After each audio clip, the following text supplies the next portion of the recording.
Welcome to day 26 of the AKT 30-day challenge. Today we're going to look at alcohol dependence. So as ever, let's start straight away with a high yield question. Here we go.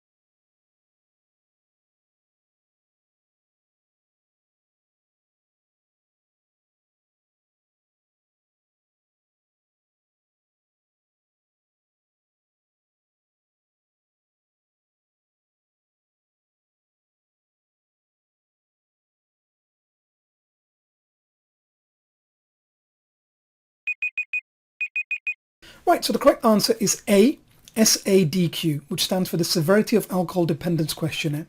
Now, this is a high challenge question for two reasons.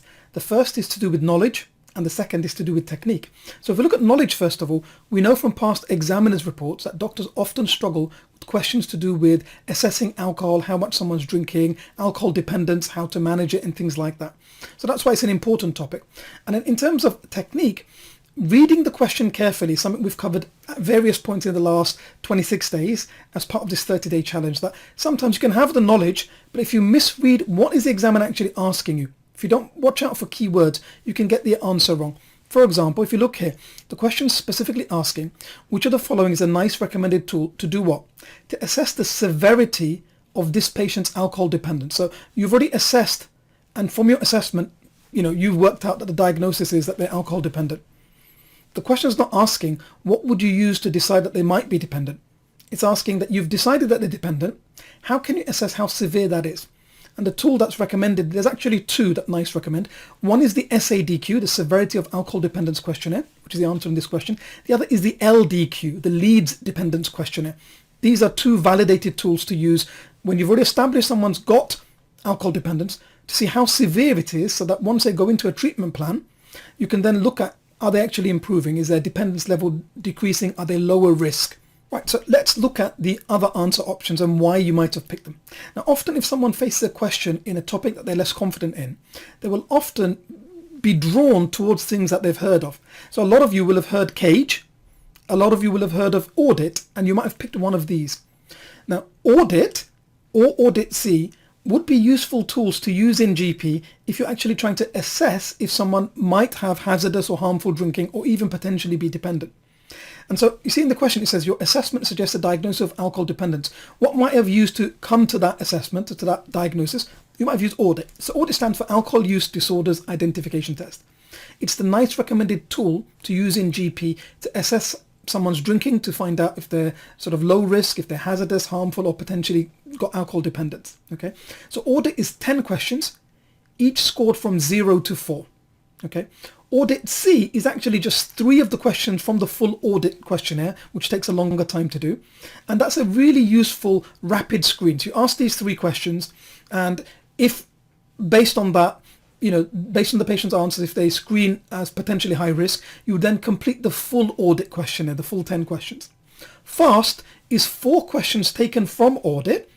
It's again a subset of Audit, but FAST is recommended primarily to use in the emergency department. Okay. So finally, CAGE. Now, a lot of people will pick CAGE just because they're familiar with it. Coming through medical school, you will be familiar with the CAGE questionnaire. And, in a clinical setting, if you don't have a questionnaire in front of you, because things like Audit, you're never going to remember off by heart and you can't score it easily in your head. You need the questionnaire in front of you. So CAGE can be useful if, for example, someone's on the ward and they don't have a questionnaire in front of them, just to see, might someone have harmful or hazardous drinking? It's very useful because it's only 4 things and it's really easy to score. So the questions in CAGE, the C is, have you ever felt that you should cut down on your drinking? The A is, have people sort of annoyed you when they criticize or talk about your drinking? The G is, have you ever felt bad or guilty about your drinking? And then the E stands for eye opener, but you wouldn't say to a patient eye opener. What you say is, have you ever had a drink first thing in the morning to sort of get rid of a hangover or steady your nerves or sort of get you going? And i.e., if they answer yes to that, then they need an eye opener. They need something to open their eyes and get them going, right? Okay, so that's what the CAGE stand for, but it's really easy to score, isn't it? You get 1 mark for each thing that they answer yes to. 2 or more means that they may have hazardous or harmful drinking and might even be dependent. It's probably worth doing a proper screen like the audit questionnaire to assess it. And then if the audit questionnaire suggests that they have got dependence, then you would move on to either the SADQ or the LDQ. Okay. If the question had asked which of the following is a nice recommended tool to assess if someone might have hazardous drinking or might be dependent, then you might pick Audit or Audit C. Audit C to screen, Audit to do the full assessment. Okay. But can you see the question's asking, you've already established that they've got alcohol dependence. It's asking which of these would be a recommended tool to assess the severity of that dependence. And so the only one that's on this list is SADQ. Right? So you can see that even if you've got the knowledge base, if you don't read the question carefully or understand what is the examiner asking, you can often lose a mark here or there. So that's why it's really, really important. So that's alcohol dependence and day 26. Now, I just want to say, look, we're now coming on to the last weekend before your actual exam. So your exam is on next Wednesday. All right. So, really, really important you make the most of this last weekend. What would I recommend you do? By this stage, you should have already covered all of the key topics in the curriculum. You shouldn't be learning anything completely from scratch, completely new material at this stage. What you should be doing at this point is revising. So what to revise in this last weekend? Go over your notes and all of the key stats topics. Go over your notes and all of the key topics from the admin domain, because these 2 domains are 20% of the exam. But if you cover them well, and you can get 80% plus in these, you can get away with 70% in clinical and pass the exam. By this stage, can you see it's impossible to cover all of the clinical domain in 1 weekend. So what you might do at this point is just cover any gaps from the clinical domain from the high yield topics checklist, because you've already covered things once in terms of what to revise. Go over and you can see the checklist looks like this. Okay, I'll pop the link into the comment section. Go over this checklist. Any topics that you haven't covered, go over them. Why these things come up again and again and again. All of these have been derived directly from the RCGP examiner's reports. Okay, so that's what I recommend that you do in this. And then finally, it's worth doing 1 more full-timed mock if you haven't already done a few by this stage. Okay, just to get you used to that exam pressure. And then in the last 2 or 3 days, you'll have the next few days up to your exam. You could then fill in any gaps. That mock might identify some areas that you didn't do as well in.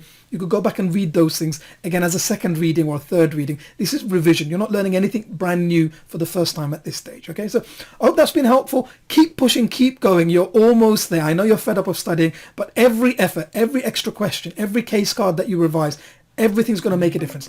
Prepare and you will succeed. Thank you so much.